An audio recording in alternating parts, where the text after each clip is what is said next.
Il est vraiment difficile pour nous de croire en Dieu ici en Chine. Quand on se voit pour prêcher l'évangile, nous prenons le risque d'être arrêtés. Vite! Si nous n'avions pas tous la foi, si nous n'étions pas prêts à nous sacrifier, on ne suivrait pas ce chemin. Le gouvernement arrête et persécute encore aveuglément les personnes qui croient en Dieu. Leur comportement rend les personnes enragées de haine.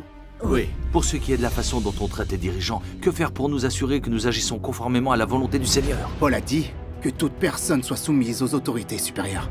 Obéir au régime dirigeant, c'est obéir au Seigneur. Alors le satanique PCC nous empêche de répandre l'évangile du Seigneur. Et il faudra lui obéir?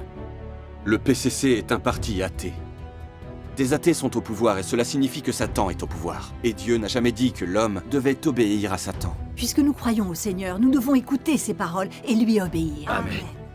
Il faut obéir à Dieu plutôt qu'aux hommes. Amen. Quand Jésus est revenu dans les derniers jours en tant que Dieu Tout-Puissant, et qu'il exprime la vérité et accomplit son œuvre de jugement, ce qui envoie des ondes de choc dans le monde religieux.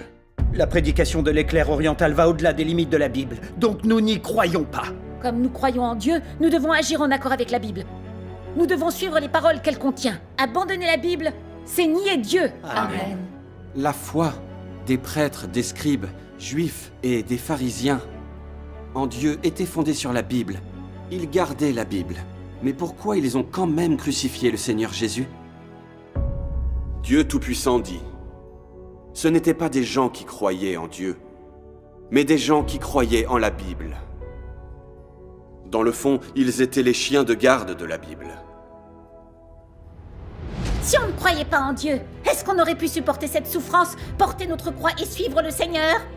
Est-ce qu'on préférerait être enfermé dans une prison plutôt que de nier le nom du Seigneur et le trahir? Notre foi au Seigneur obtiendra son éloge. Quand le Seigneur arrivera, il nous enlèvera certainement au royaume des cieux. Amen. Comme l'a dit autrefois le Seigneur Jésus, plusieurs me diront en ce jour-là, « Seigneur, Seigneur, n'avons-nous pas prophétisé par ton nom? N'avons-nous pas chassé des démons? Et fait beaucoup de miracles par ton nom? Alors je leur dirai ouvertement, « Je ne vous ai jamais connu. Éloignez-vous de moi, vous qui commettez le mal. » Le fait pour les croyants de recevoir ou non son éloge ne dépend ni de leur travail ni de leur souffrance. Cela dépend surtout de leur obéissance à Dieu et à ses paroles.